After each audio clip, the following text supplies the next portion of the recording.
So what I want to do today is cover, as Malou said, kind of some of the main themes in the book, and I can't hope to do justice to all aspects of this complex topics, but hopefully I can give you an idea of what I'm arguing. So really this book came about as a follow-up to my previous book, After War, and in that book I focused on U.S. efforts to export democratic institutions abroad through military occupation. And one of the questions I always got when I started talking or presenting that book was, okay, even if we buy into your argument that the U.S. isn't very good at exporting sustainable liberal democratic institutions, which of course many people disagree with in itself, what about humanitarian action? And then they would bring up some instance of terrible human suffering, and they would say, well, of course, you must believe that the U.S. government or the governments of developed countries have an active role to play internationally to address human suffering instance X or Y. So I started pursuing this line of research to answer that question, and very quickly I realized that the questions can't be separated, because what's called humanitarian action, short-term relief, has become so blended with longer-term development and military and foreign policy goals that while categorically we can separate those things out, it becomes very difficult to ever isolate one or just to stop at a certain point. If you look at what falls under the guise of humanitarian action or state-led humanitarian action, very quickly it transforms into long-term development, military operations, counterterrorism operations, and so on. Those things have become so integrated, especially in the post-9/11 world, that it becomes a very complex topic very quickly. So when I talk about state-led humanitarian action, what I'm talking about is any coercive or non-coercive action that's intended to alleviate suffering. And I purposefully keep this definition broad. And just to give you some examples of things that fall under the purview of my definition, Hurricane Katrina in the United States, that is a state-led effort domestically to alleviate human suffering. Extreme poverty, the various initiatives of the US government and international community more broadly that aim to alleviate poverty around the world. Haiti, in post-earthquake Haiti in 2010. And Libya, that's a more recent case. That would be an example of a coercive state-led humanitarian action. And there's many others as well that you can think of, but I just wanted to give you a flavor for the broad array of things that I'm trying to address in this book. And really what I try to do is apply the economic way of thinking to develop a general theory of humanitarianism. So why economics? And what I want to do is argue that economics is important for two reasons. The first is that ultimately, if you think about it, issues of humanitarianism and vulnerability to humanitarian crises are issues of economic development. Countries that are wealthier, societies that are wealthier, suffer less from humanitarian crises. When a natural disaster occurs, which can't be prevented, wealthier countries are better able to prepare and respond to it. This is an empirical fact. Likewise, wealthier countries require certain institutions, typically protections of property rights, basic constraints on governments, and so on. When these things are in place and they're well functioning, it limits the violations of rights by governments against citizens. So in wealthier countries, we tend, it's not always the case, but we tend to see fewer cases of government violations of human rights and humanitarian crises of those sorts. Second is that economics focuses on constraints. It focuses on the fact that we face scarcity, we have a scarce amount of resources, and we have to figure out how to allocate those resources. And in taking that into account, what the economic way of thinking focuses on is the constraints we face, not just in terms of the quantity of resources, but also our intelligence, human reason, our ability to allocate resources in a manner that makes people better off. Now, this might appear obvious, but if you look at pretty much almost, I don't want to say all, but almost any quote from those involved in politics in general, you will see that they pretend like constraints don't exist. One example, Secretary of State Hillary Clinton.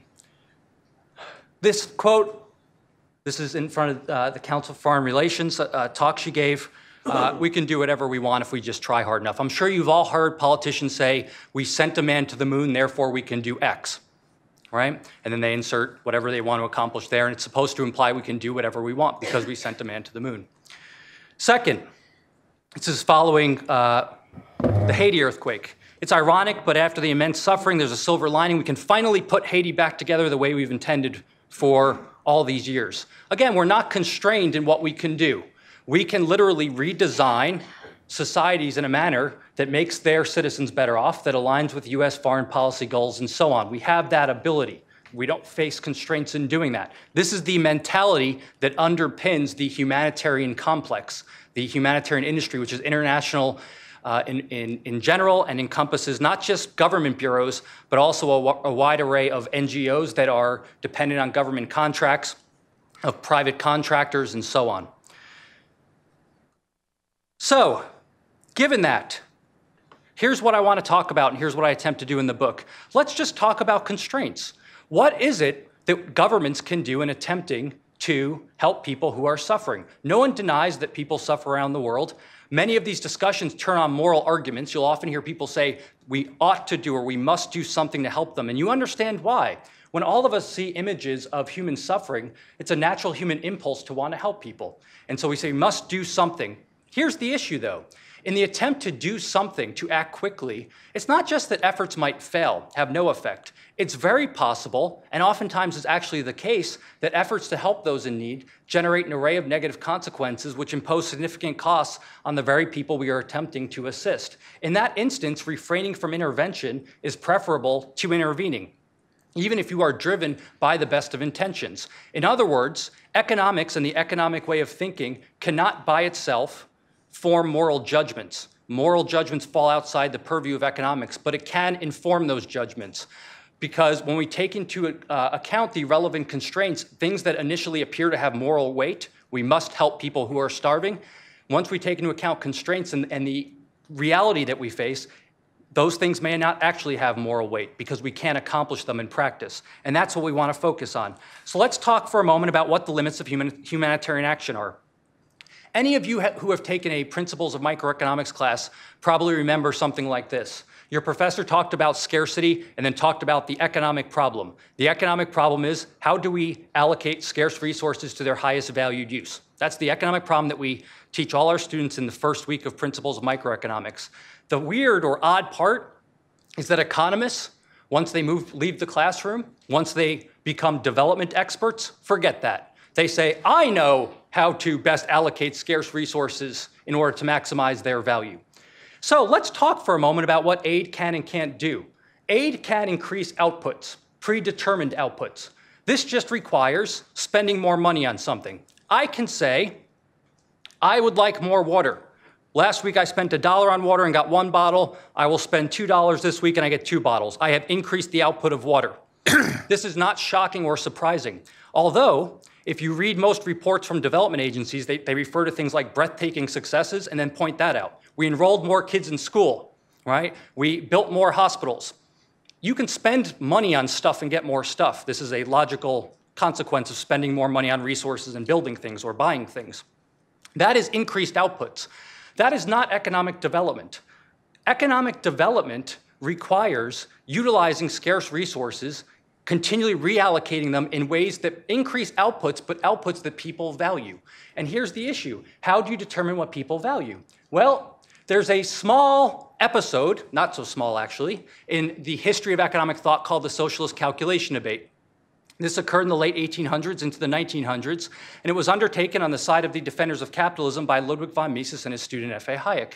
And they were arguing against the socialists. This was not an ideological debate, it was a purely economic debate. And the debate went something like this. What is the best way to organize economic production? What is the best way to deal with the fact that we face the scarcity constraints? The socialists said we should rationalize production by having the smartest people in society, the economists, the engineers, the technocrats, get together in a room and plan what should be produced. We will avoid waste, we will produce only what people need as determined by us, and we will outproduce capitalism while avoiding things like business cycles, unemployment, and so on. Mises and Hayek said, not gonna happen. Not an ideological argument, a practical argument. Why not? As Hayek pointed out in his famous article, The Use of Knowledge in Society, economic knowledge is not given. It's not given to you in a predefined bundle. In other words, you don't know the best way to use scarce resources to maximize their value. We have to rely on markets, profit, loss, and the price signal to communicate that. This is important. Why is it important? Well, think about how humanitarian aid in the broadest sense, whether it's for short-term relief, whether it's for development, is allocated. Is it closer to the central planning model or to the market model? Well, it's closer to the central planning model. You have bureaucrats that determine outputs, then you have other bureaucrats that implement those initiatives, and hopefully certain output targets are achieved. And that's how it works. In other words, If a country was organized like the aid industry is organized, the aid industry would tell that country to reform itself, to become more market-oriented. So the irony in all this is that we have a top-down, centralized, bureaucratic structure planning markets which are desirable precisely because markets do not need to rely on top-down, centralized knowledge. Now, fortunately, central planning is largely dead. In most places, not in all. If you've been following what's going on in Venezuela, you see that this is not the case, right? I think I read yesterday or the day before, authorities raided a juice warehouse because you're not allowed to have juice in a certain quantity, toilet paper shortages, and so on. So this is the limits of what aid can accomplish. It can increase predetermined outputs. It cannot solve the basic economic problem. You cannot centrally plan development. Why does this matter? What are the claims made by many proponents of foreign interventions? We can end poverty. We can design societies, to go back to the case of Haiti, in a manner which we've always meant to. And that requires some combination of immediate short-term relief and long-term development aid. And look at case in case of foreign intervention, and this is the argument, right? Even in cases like Libya, where it's limited intervention, what happens? Well, you overthrow the government, there's a power vacuum, now there's discussion of, well, now what? Do we intervene again? Do we send aid? Or do we just let it take its course? More often than not, it's followed up by subsequent interventions. So this is the limits of what foreign aid in any form can accomplish. It can increase predetermined outputs. You can buy more water. You can't plan development. But here's the puzzle we face now. There's a puzzle which is what? Oftentimes, buying water and moving it from point A to B, which is a purely technological problem, the water never gets to point B. It gets stolen along the way. It gets lost along the way. It ends up in the hands of corrupt politicians and criminals. Why does that happen? Further, why is there an inherent tendency in government bureaus to constantly push beyond these limits? Why don't they say, look, let's just focus on delivering short-term aid. We can do that. It's just a matter of transforming inputs and outputs. We're going to focus all our efforts on short-term relief and then let things take their course. We're going to give people some minimal level of housing or shelter in the broadest sense. We're going to give them water, and then we're going to back off. Instead, what we see is an ever-increasing portfolio of activities that's undertaken by a variety of state bureaus that expands and subsumes a variety of private actors, and we see exactly the opposite of any approximation of humility.